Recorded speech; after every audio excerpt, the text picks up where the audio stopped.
वृषभ राशि वाले बंधु, आप सभी का बहुत बहुत स्वागत है शिवप्रिया भिंड यूट्यूब चैनल में। तो वृषभ राशि वालों, समझ लीजिए, जन्म जन्मांतर की गरीबी मिट जाएगी। कैसी भी कंगाली हो, कैसा भी कर्जा हो, कितना ही व्यापार डूब गया हो, जिंदगी में हर तरफ से पैसे का बंधन हो चुका हो, फूटी कौड़ी भी आपकी जेब में ना हो, तब भी आप यदि इस एक चीज को अपने घर में ले आएंगे होली से पहले पहले, तो आपके घर स्वयं माता लक्ष्मी, अखंड लक्ष्मी दस्तक देंगी, दरवाजा बजाएंगी और आपके घर में प्रवेश कर जाएंगी। जी बंधुओं, इतनी शक्ति है इस एक चीज में।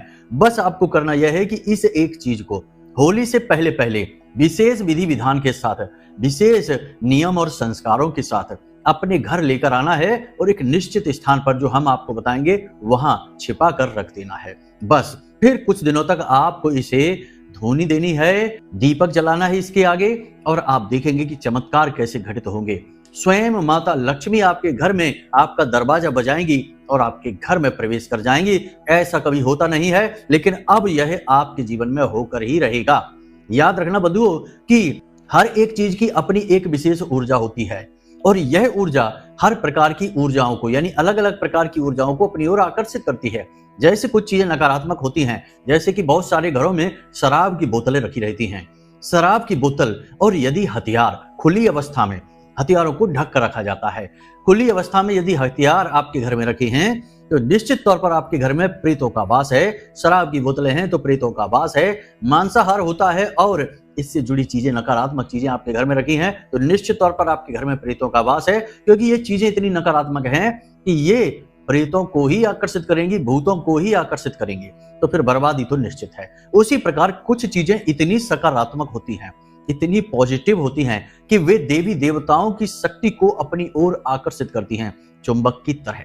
जैसे कि रुद्राक्ष की बात कर लें, सामान्य तौर पर बता देते हैं कि रुद्राक्ष को स्वयं शिव माना जाता है, और जो रुद्राक्ष धारण कर लेता है जागृत करने के बाद, विधि विधान के बाद, यूं ही नहीं, यूं ही तो रुद्राक्ष सिर्फ एक चीज है। दुकान पर हजारों रुद्राक्ष रखे रहते हैं तो वहां पर हजारों शिव के प्रतिरूप नहीं हैं, वे सिर्फ चीजें हैं। यदि जागृत कर लिया जाए, अभिमंत्रित कर लिया जाए, तो वह स्वयं शिव बन जाते हैं और आपके साथ भोलेनाथ की ऊर्जा रहने लगती है।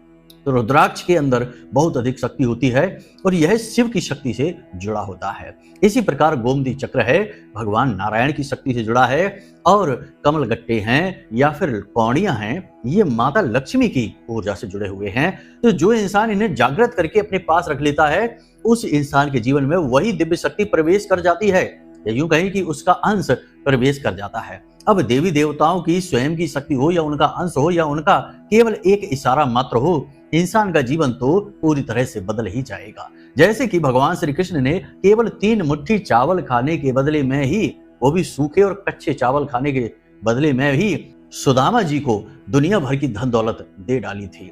तो कहने का मतलब यह है कि भगवान की कृपा चाहे कितनी ही कम, आंशिक ही क्यों ना प्राप्त हो जाए, यदि प्राप्त हो जाती है तो जीवन रातों रात बदल जाता है। तो बस बंधुओं, आज हम आपको इसी एक चीज के विषय में बताने जाएंगे। साथ ही साथ हम आपको कुछ ऐसे बहुत ही शक्तिशाली और बहुत ही गुप्त छिपे हुए उपाय और नुस्खे बताएंगे, जो आपको आज अभी से, जब आप इस कार्यक्रम को देख रहे हैं तभी से शुरू कर देना है, और लगातार 14 मार्च तक ये उपाय आपको करने हैं, यानी कि होलिका दहन तक आपको ये उपाय करने हैं। और आप देखेंगे कि कैसे आपके आसपास एक बेहद शक्तिशाली रक्षा कवच निर्मित हो गया है। पॉजिटिव एनर्जी आपके चारों तरफ इस तरह विचरण करेगी कि आपको स्वयं महसूस होगा, आपके शरीर में, आपके वातावरण में, आपके घर में परिवर्तन स्वयं महसूस होंगे। ऐसे शक्तिशाली उपाय और नुस्खे हम आपको बताएंगे। बंधुओं, याद रखना कि यह जो समय चल रहा है 7 तारीख से लेकर 14 तारीख तक का, यह होलिका अष्टक का समय होता है।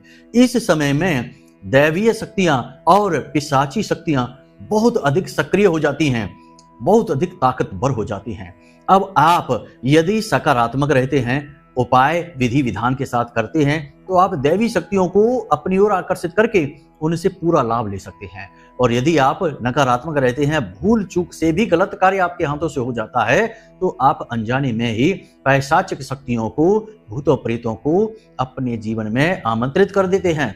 कई बार ऐसा होता है कि लोग कहते हैं कि गुरुजी, सब कुछ अच्छा चल रहा था, कोई समस्या है ही नहीं, जीवन बहुत बढ़िया चल रहा था, लेकिन फिर अचानक कुछ ऐसा हो गया कि एक बड़ा हादसा, एक दुर्घटना हो गई और हादसे की वजह से काम नहीं कर पाए, काम न करने की वजह से काम भी डूब गया और बीमारी में, हादसे में, दुनिया भर के इलाज में पैसा भी खर्चा हो गया, यानी हर तरफ से बर्बादी आ गई। ऐसा क्यों हुआ? ऐसा तभी हुआ कि जब जीवन में किसी नकारात्मक, भीषण नकारात्मक ऊर्जा ने प्रवेश कर लिया या किसी ने जानबूझकर तंत्र मंत्र टोना टोटका करवा दिया। सब कुछ आज के समय में होता है, भुलावे में मत रहना, वरना चोट लगते देर नहीं लगेगी। बड़े बड़े अधिकारी, बड़े बड़े नेता, उद्योगपति भी गुप्त रूप से, कामाख्या देवी आप जाकर देख लेना, तंत्र क्रियाएं कराते दिख जाएंगे अपने बचाव के लिए, अपनी उन्नति के लिए। बड़े बड़े राजनेता, कई राजनेता तो ऐसे हैं जिन्हें अपनी गद्दी, अपनी सीट उसी तंत्र मंत्र की क्रिया के आधार पर मिली थी, जिसकी वजह से उन्होंने ये शक्ति प्राप्त की थी। कहने का मतलब यह है कि चीजें बहुत सारी हैं, लेकिन लोग छिपा कर रखते हैं, बताते नहीं है। ऊपर ऊपर से सब साधारण लगता है, लेकिन अंदर गहराई में जाएंगे तो चीजें बिल्कुल बदल जाती हैं। जी हाँ बंधु, हमारे पास तो लाइव उदाहरण हैं, हम तो अच्छी तरह से जानते हैं ऐसे बहुत सारे लोगों को जिन्होंने तंत्र मंत्र के बल पर बहुत शक्ति, बहुत धन, बहुत सारी माया हासिल की। जी हाँ बंधु, और अच्छा जीवन जी रहे हैं, सुख भोग रहे हैं, दूसरों का भी हित कर रहे हैं और खुद भी अच्छा सुंदर जीवन व्यतीत कर रही है। तो आप समझिए कि तंत्र मंत्र का मतलब यही नहीं होता कि किसी की जिंदगी बर्बाद कर दो। तंत्र मंत्र खुद की उन्नति के लिए भी प्रयोग किया जाता है। छोटे छोटे जो उपाय, तुलसी मैया को जल अर्पित करना भी एक तंत्र का हिस्सा है। तो तंत्र मंत्र से डरिए नहीं। तंत्र मतलब एक व्यवस्था, एक सिस्टम जिसके अंतर्गत कोई कार्य किया जाता है। आप सत्यनारायण की कथा करवाते हैं, वही भी एक तंत्र ही है, तो यहाँ डरने की जरूरत नहीं है। हाँ, तंत्र का नकारात्मक रूप यानी कि काली तांत्रिक क्रियाएं ज्यादा खतरनाक होती हैं, उनसे बचाव आपको करना है, उन्हें करना नहीं है। उन्हें अपने रक्षा के लिए, उन क्रियाओं से रक्षा के लिए अपने आप को तैयार करना है, रक्षा कवच मजबूत करना है। तो बंधु, कहने का मतलब यह है कि आज का यह कार्यक्रम आपको जबरदस्त लाभ देने वाला है, धन दौलत के, और आपके आसपास एक मजबूत रक्षा कवच भी बना देगा, ताकि इस होलिका अष्टक के विशेष भीषण नकारात्मक काल में कोई काली तांत्रिक क्रिया आपका बाल विवाह का ना कर सके। जी हाँ बंधु, बहुत ही ज्ञानवर्धक कार्यक्रम है, बहुत ही ज्यादा ज्ञान, बहुत ही सटीक उपाय आज हम आपके लिए लेकर आए हैं। बस कार्यक्रम को आपको अंत तक देखना है, यही आपसे निवेदन है, तो हमारी मेहनत भी सफल होगी और महामाई की कृपा भी आप तक पहुंचेगी। तो चलिए जल्दी से कमेंट बॉक्स में लिख डालिए, जय मां भद्रकाली कृपा करो। महामाई निश्चित तौर पर आपके ऊपर कृपा करेंगी, हमें पूर्ण विश्वास है। और 14 मार्च को एक विशेष महा आयोजन किया जा रहा है मां बगला को समर्पित। तो इस आयोजन में यदि आप शामिल होना चाहते हैं, जो कि आपकी जिंदगी रातों रात बदल सकता है, यदि महामाई की कृपा आप तक पहुंच जाती है तो आप यदि इस अनुष्ठान में शामिल होना चाहते हैं, तो आप कमेंट बॉक्स में लिख कर भेजें कि हाँ हम शामिल होना चाहते हैं। फिर कैसे आप शामिल होंगे यह हम अगले कार्यक्रम में आपको बता देंगे। तब तक आप केवल अपनी राय अवश्य देना। बाकी जिनको नहीं शामिल होना, कोई जबरदस्ती नहीं है, तो डरने की जरूरत नहीं है और ना ही उल्टे सीधे कमेंट करने की जरूरत है। यह तो एक सर्वहितार्थ क्रिया है जिसमें सबका हित हो जाएगा, सबके लिए फलीभूत होगी यह क्रिया। वैसे तो हम करेंगे ही, अपने और अपने जानने वाले भक्तगणों के लिए, महामाई के भक्तों के लिए तो हम ये क्रिया करेंगे ही। बस आपसे इसलिए कह रहे हैं कि यदि आप चाहें तो शामिल हो जाएं, आपका भी उद्धार हो जाएगा, महामाई की कृपा आप तक पहुंच जाएगी। बाकी आपकी मर्जी है। तो चलिए बंधु, कार्यक्रम को शुरू करते हैं। कुंडली का आकलन जरूर कराना चाहिए, क्योंकि अगर आप खूब मेहनत करने के बाद भी यदि कामयाबी हासिल नहीं कर पा रहे हैं, तो कहीं ना कहीं कुंडली में कोई दोष है, कोई नकारात्मक ग्रह योग है। उसका जब तक निराकरण नहीं होगा, उससे छुटकारा प्राप्त नहीं होगा, तब तक आपको कामयाबी हासिल नहीं हो सकती, उपाय चाहे कितने ही करते रहिए। ठीक है, तो प्रेम से बोलो जय माई की। जय माई की गुरुजी। अब सबसे पहले यहाँ पर हम बात करेंगे आपके जीवन से संकटों को दूर करने वाली एक विशेष क्रिया के साथ। ये क्रिया आपके जीवन में 2 कार्य करेगी। पहली यह कि आपके ऊपर कोई नकारात्मक ऊर्जा, आपके जीवन में कर्जा, घर में बीमारियां, तनाव की स्थिति, परिवारजनों के साथ क्लेश या पति पत्नी के बीच दाम्पत्य सुख में कमी, क्लेश, झगड़े और विवाद हैं, तो ऐसी स्थिति में आपको यह क्रिया आज से ही शुरू कर देनी है और 14 तारीख तक लगातार इस क्रिया को करते रहना है। प्रतिदिन निश्चित समय पर करना है, जिस समय पहले दिन करेंगे उसी समय लगातार करना है। तो अब ध्यान से सुनिए क्या है यह क्रिया। बहुत ही सरल क्रिया है। अनार का रस, आपको बाजार से एक अनार लेकर आना है, उसका रस आपको घर में ही निकालना है, बाजार से नहीं खरीदना है, क्योंकि बाजार में चीजें दूषित होती हैं, उनके बर्तन, उनके सामान दूषित होते हैं। तो आपको घर में लाकर उस अनार का रस किसी भी विधि से आप निकाल लें, थोड़ा सा रस निकल आए, ऐसा रस आपको निकालना है। और यह रस आपको सुबह सूर्योदय के समय भोले बाबा को समर्पित करना है, यानी शिवलिंग पर आपको यह रस अर्पित करना है। इसी के साथ साथ थोड़े से चावल शिवलिंग के ऊपर आपको रख देने हैं। सबसे पहले आप 1 लोटा जल समर्पित करिए, फिर अनार का रस चढ़ाइए, उसके बाद थोड़े से चावल रखिए और उसके बाद आप फिर से पुनः 1 लोटा जल समर्पित कर दीजिए। बहुत ही साधारण सी क्रिया है। उसके बाद वहीं पर बैठकर 10 से 15 मिनट पंचाक्षरी मंत्र ओम नमः शिवाय, इस मंत्र का जाप करते रहना है। बस बाद में भोलेनाथ को अपनी समस्या बताना। श्रीमद् भागवतम कहती है, मतलब वहां पर एक प्रसंग है कि श्री सुखदेव जी से परीक्षित जी पूछते हैं कि इंसान को इच्छा पूर्ति के लिए किन किन देवताओं की पूजा करनी चाहिए। तो श्री सुखदेव जी कहते हैं, वैसे तो बहुत सारे जवाब दे देते हैं, बहुत सारे देवी देवताओं के विषय में बताते हैं, लेकिन एक जो जवाब है वह भोलेनाथ से जुड़ा हुआ है। तो श्री सुखदेव जी कहते हैं कि यदि इंसान जीवन में अपने कर्जों से, दुखों से परेशान है और पारिवारिक कष्ट उसके जीवन में है, तो उसे भोलेनाथ की शरण में जाना चाहिए। भोले बाबा ही उसे इन कष्टों से मुक्ति प्रदान कर सकते हैं। तो इसलिए इस लिहाज से भी, शास्त्रीय पद्धति से भी यह क्रिया बहुत शक्तिशाली हो जाती है। और भोलेनाथ को अनार का रस जो भी समर्पित करता है प्रतिदिन, यदि 7 दिन तक भी कोई लगातार अर्पित कर देता है, तो उसके घर में अनायास ही खुशियों का आगमन हो जाता है, भोलेनाथ की कृपा प्रवेश कर जाती है। और इसका बहुत बड़ा उदाहरण है हमारे एक जानने वाले प्रिय भक्त की, उनके जीवन में भी यही स्थिति। पति पत्नी के बीच में विवाद रहता था क्योंकि पति का व्यापार अच्छा नहीं चलता था। लाख प्रयास करने के बाद भी पति आमदनी, इनकम बढ़ा ही नहीं पा रहा था, उल्टा कर्जा भी बढ़ता जा रहा था। तो वह बहुत दुखी। तो एक बार हमारे पास आए और हाथ जोड़कर बोले कि गुरुजी हमें बचाइए, हमारे लिए कोई उपाय करिए। तो सबसे पहले तो महामाई के चरणों में हमने अर्जी लगवा दी। शनिवार को सर्व मनोकामना पूर्ति हवन में उनके नाम से आहुतियां करवा दी। उसके बाद हमने 7 दिन तक लगातार इस क्रिया को करने के विषय में बता दिया। पति पत्नी दोनों को यह क्रिया एक साथ करनी थी। बहुत ही अच्छे परिणाम, बहुत ही अच्छे परिणाम।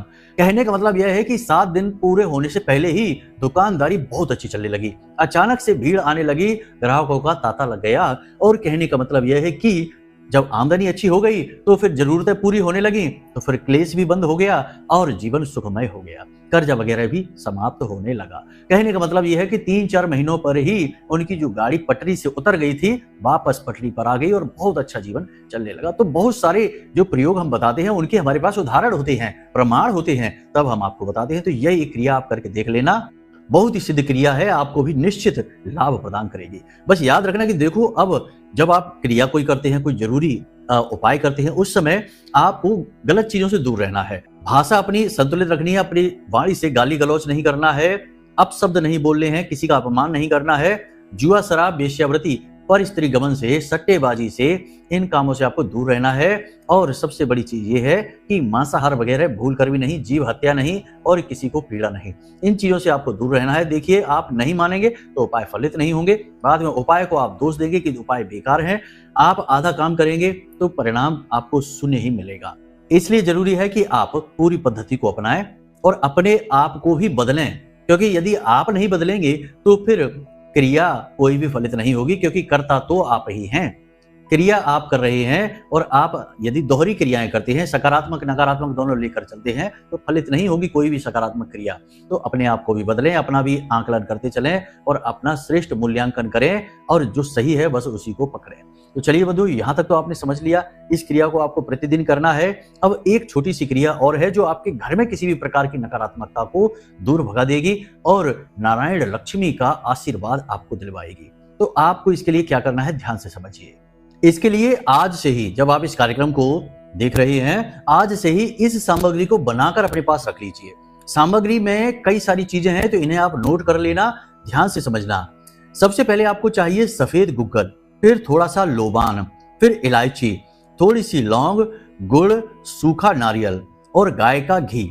इन सारी चीजों को आपको मिलाकर कूट पीस कर एक पेस्ट जैसा बना लेना है, पाउडर जैसा इसका बन जाएगा। थोड़ा गीला पाउडर होगा, उसे आप बना लेना है।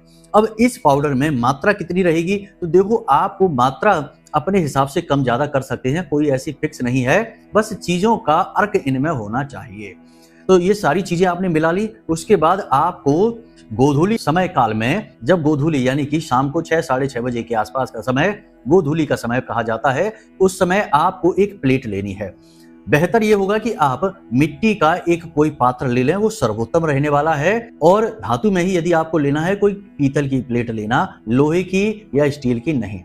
बेहतर होगा कि आप मिट्टी का कोई पात्र, जिसे पारा कहते हैं, उसे आप ला सकते हैं इस क्रिया के लिए। यह प्रतिदिन होने वाली क्रिया है। तो इस पात्र में आपको थोड़ा सा भीमसेनी कपूर रखना है और उसे जला देना है, और उस भीमसेनी कपूर के ऊपर आपको यह सामग्री थोड़ी सी डाल देनी है। अब इस सामग्री को जब आप उस कपूर पर डालेंगे तो तेज धुआं उठेगा, सुगंधित धुआं। चारों तरफ घर में इस धुएं को फैलने देना, इसे धूनी देना कहते हैं। धूनी देने की क्रिया बहुत शक्तिशाली होती है। प्राचीन काल से यह क्रिया चली आ रही है और संतों की मंडली में अक्सर यह क्रिया की जाती थी, जिसे धूनी रमाना कहते थे। कहते हैं ना कि वह तो धूनी रमाकर बैठ गया है, यानी कि अपनी मस्ती में मस्त हो गया है और अब वह दूसरी दुनिया में पहुंच गया, यानी आसपास का वातावरण ही बदल जाता है धूनी रमाने से। तो ये आपको करना है। ये क्रिया बहुत शक्तिशाली है। 2 कार्य करती है यह क्रिया। पहली तो यह कि गुग्गल और लोबान नकारात्मक ऊर्जाओं को काट डालते हैं, तुरंत समाप्त कर देते हैं। और दूसरा कि इसमें इलायची भी है और गाय का घी भी है, जो कि माता लक्ष्मी को आपके घर में आकर्षित करेगी। यानी कहने का मतलब यह है कि वातावरण निर्मित होगा। तो ये 2 क्रियाएं आपको आज से ही, जब आप इस कार्यक्रम को देख रहे हैं तभी से ही करना प्रारंभ कर देनी है। लगातार इस क्रिया को करना है, 7 दिनों तक करना है। बाकी हमने पिछले कार्यक्रम में आपको लक्ष्मी कलश के विषय में बताया था, और भी कई कार्यक्रमों में आपको बता चुके हैं। लक्ष्मी कलश को आप जरूर से जरूर, बहुत जरूरी है, यह प्रत्येक घर में होना चाहिए, स्थापित कर लें अपने पूजा घर में। और विधि विधान हमने सारा उस कार्यक्रम में बता रखा है, उसी विधि विधान से उसका प्रयोग आपको करना है। आप अपने घर में जो पोंछा लगता है उस जल में थोड़ा सा समुद्री नमक अवश्य मिलवा दें, यह बेहद जरूरी है। और अपने स्नान करने वाले जल में भी थोड़ा सा समुद्री नमक और थोड़ी सी हल्दी मिलाकर स्नान करें, क्योंकि इस समय जरूरत है आपको चारों तरफ सुरक्षित रहने की, हर तरफ से नकारात्मक ऊर्जा का बंधन कर देने की, बाधित कर देने की। जी हाँ बंधुओं, अब बात करते हैं इस एक चीज के विषय में जिसे हमने कार्यक्रम के शुरुआत में बताया था। तो बंधुओं, इस एक चीज में 2-3 चीजें शामिल होंगी। ये एक पूरा प्रयोग है, बहुत ही शक्तिशाली प्रयोग है, लाल किताब से लिया गया है, लेकिन इसकी प्रामाणिकता इसके अपने कार्य करने के तरीके में है। जब आप इस प्रयोग को करेंगे, कुछ दिनों में परिणाम आपको दिखाई देने शुरू हो जाएंगे। तो जरा बारीकी से समझना है चीजों को। आपको तेज पत्ता चाहिए, 7 तेज पत्ते, जो खंडित नहीं होने चाहिए, अखंड तेज पत्ते। 7 तेज पत्ते आपको लेने हैं। किसी भी दिन आप ले सकते हैं। आज जब आप इस कार्यक्रम को देख रहे हैं तो उसके अगले दिन कभी भी आप ये प्रयोग शुरू कर सकते हैं, दिन की कोई बाध्यता नहीं है। तो आपको 7 तेज पत्ते लेने हैं। 7 तेज पत्तों को आपको साफ कर लेना है शुद्ध जल के साथ, फिर उसके ऊपर थोड़ा गंगा जल लगाकर उसे पवित्र कर लेना है। अब आपको हर एक तेज पत्ते पर लाल सिंदूर से या लाल चंदन से श्रीम लिख देना है। जी हाँ, श्रीम हर एक तेज पत्ते पर आपको लिख देना है, दाएं और बाएं, यानी कि इस तरफ भी और उस तरफ भी, दोनों तरफ श्रीम श्रीम लिख देना है। अब आपको ये संपूर्ण तेज पत्ते एक साथ मिला देने हैं और एक लाल रंग का धागा इनके ऊपर किनारे पर, जहां इनकी डंडी होती है, वहां पर लाल रंग का धागा 7 बार लपेट देना है। उसके बाद आपको इन तेज पत्तों को सफेद रंग के कपड़े में लपेट देना है। कपड़ा साफ सुथरा होना चाहिए और नया होना चाहिए। उसके बाद आपको उस सफेद रंग के कपड़े पर अच्छी तरह से इत्र लगा देना है और थोड़ी सी हल्दी भी उसके ऊपर आपको लगा देनी है। अब आपको इस सामग्री को लेकर जाना है मंदिर में। अब किस मंदिर में जाएंगे? हनुमान जी के मंदिर चले जाइए और वहां पर राम दरबार है। प्रभु श्री राम, नारायण और माता सीता लक्ष्मी जी का स्वरूप है। यदि नारायण, श्री हरि विष्णु और माता लक्ष्मी का मंदिर है आपके आसपास तो आप वहां चले जाइए। वैसे ये मंदिर कम ही देखने को मिलते हैं, होते नहीं हैं, तो आप राम दरबार में जा सकते हैं। तो आपको वहां जाकर ये सामग्री प्रभु श्री राम और माता सीता के चरणों में रख देनी है और वहां पर बैठकर आपको भगवान श्री हरि विष्णु का 12 मंत्र ओम नमो भगवते वासुदेवाय, इस मंत्र का कम से कम 10 से 15 मिनट जाप करना है। संख्या की कोई सीमा नहीं है, बस आपको जाप करना है। जब आप जाप करेंगे तो मन में इस प्रकार आंखें बंद करके बैठेंगे, भाव रखेंगे कि भगवान अपनी ऊर्जा, अपना आशीर्वाद नीली रोशनी के रूप में इन पत्तों के ऊपर, इन पत्तों के अंदर समाहित कर रहे हैं। आंख बंद करके आपको ये भाव रखना है। इसे धारणा कहते हैं। हमारे शास्त्रों में धारणा का बहुत गहरा विधान है। धारणा ही समाधि की पहली सीढ़ी होती है। तो आपको यह मन में धारणा करनी है कि नीली रोशनी के रूप में भगवान अपना आशीर्वाद इन पत्तियों के अंदर प्रवेश करवा रहे हैं। इस तरह आपको विचार करना है और ओम नमो भगवते वासुदेवाय, इस मंत्र का लगातार जाप करते रहना है। बस। और 10 से 15 मिनट के लिए आपको यह भाव रखना है। तो उसके बाद अपनी आंखें खोलनी है और भगवान से निवेदन करना है कि हे प्रभु, हे माँ लक्ष्मी, हमने आपसे मदद की गुहार लगाई है, हम आपकी शरणागत हैं और हमारी मदद आप करिए तो हम पर बड़ी कृपा होगी, बड़ा आभार होगा। हम आपका ही रूप, आपका ही प्रतिरूप इस सामग्री के रूप में अपने घर में ले जा रहे हैं। बस इतना निवेदन करना है। उसके बाद पूरे भाव के साथ आप वहां से उस सामग्री को लीजिए और अपने घर आ जाइए। अपने घर में आपकी जो तिजोरी है, जहां आप धन का संचय करते हैं, पैसे रखते हैं, उस जगह पर इसे लाकर रख दीजिए। पूरे भाव के साथ रखना है और यह खंडित ना हो, इस तरह से रखना है। अब यदि आपकी दुकान है, व्यापार है, तो आप इस सामग्री को अपने गले में रखें, जहां पर पैसे आते हैं ग्राहकी के, उस गले में आप रख लें। और यदि नहीं है, आपकी नौकरी है या कोई ऐसा व्यापार है जहां पे आप पैसे इकट्ठे नहीं कर पाते हैं, कोई गल्ला वगैरह नहीं है, क्योंकि सब तरीके के काम और सब तरीके के लोग होते हैं, तो आप इस सामग्री को अपने घर में तिजोरी में रख लें, यानी कि जहां अलमारी में जहां पैसे रखते हैं उस जगह पर रख लें। बस इतना सा आपको करना है। अब आपको एक छोटी सी क्रिया और करनी है कि प्रतिदिन जब आप पूजा करते हैं तो दीपक तो जलाते ही होंगे। महिलाएं पूजा करती होंगी आपके घर में, तो दीपक तो पूजा घर में जलाती ही होंगी। तो महिलाओं को कह दें या आप स्वयं भी कर लें कि उस दीपक को लें पूजा करने के बाद और अपने तिजोरी या अलमारी जो भी है उसका दरवाजा खोलें और इस दीपक को उसके सामने करके और इस प्रकार उसे दीपक देना है, यानी दीपक का प्रकाश, दीपक की ऊर्जा उसकी ओर भेजनी है। आपने देखा होगा कि जब पूजा हो जाती है मंदिरों में, तो पुजारी जी दीपक लेकर आते हैं, तो सभी लोग उसकी ऊर्जा को अपनी ओर आकर्षित करने की कोशिश करते हैं। इसे आरती लेना भी कहते हैं। तो आपको यही ऊर्जा उस सामग्री की ओर भेजनी है, ताकि उस सामग्री को भी कोई नकारात्मक ऊर्जा दूषित ना कर सके, क्योंकि नकारात्मक ऊर्जाएं बहुत शक्तिशाली होती हैं। तो आपको उसे प्रतिदिन शुद्धिकरण करना अनिवार्य है। तो आप दीप से या धूप से उसे धोनी दें और उसकी शक्ति को वर्धित करते रहें। बस इतना सा आपको करना है और फिर से अपनी तिजोरी का दरवाजा लगा दें, अलमारी है तो उसका दरवाजा लगा दें और इसके विषय में किसी से कोई चर्चा ना करें। कोई भी इस उपाय के बारे में पूछे, आपको उसे टाल देना है, सही जवाब नहीं देना है। 21 दिनों के अंदर अंदर यह क्रिया फलित हो जाएगी। इसका फल तो आपको पहले दूसरे दिन से ही मिलना शुरू हो जाएगा, लेकिन 21 दिनों के अंदर अंदर यह अपनी मौजूदगी दर्ज करा देगी कि हाँ, हमने कोई बड़ा उपाय किया था और हमें उसका फल मिल चुका है। यह भाव आपके मन में आ जाएगा, क्योंकि यह प्रमाण दे देगी। बहुत शक्तिशाली क्रिया है, इसे आप करके देखिए। बहुत ही जल्दी इसके परिणाम आपको प्राप्त होते हैं। नारायण लक्ष्मी आपके घर में प्रवेश कर जाएंगी, जिन्हें अष्ट लक्ष्मी या स्थायी लक्ष्मी कहते हैं। अब चलिए बंधु, आज के इस कार्यक्रम को यहीं पर विराम देते हैं। कोई प्रश्न मन में उठे तो कोई चिंता की बात नहीं है, नंबर हमने वीडियो में दे रखे हैं, इन्हीं नंबरों पर फोन करिए और अपने शंकाओं के समाधान करिए। साथ ही साथ यदि कुंडली का विश्लेषण कराना है तो उसके लिए भी नंबर यही है, इन पर कॉल करिए और अपनी सारी शंकाओं का समाधान कर लीजिए। तो चलिए बंधु, आज के इस कार्यक्रम को यहीं विराम देते हैं। हमेशा हंसते रहिए, मुस्कुराते रहिए, सकारात्मक रहिए, महामाई पर अपनी आस्था और विश्वास बनाकर रखिए, क्योंकि आपका उद्धार वहीं से होना है। तो प्रेम से बोलिए जय माई की। महामाई आपका कल्याण करें। धन्यवाद।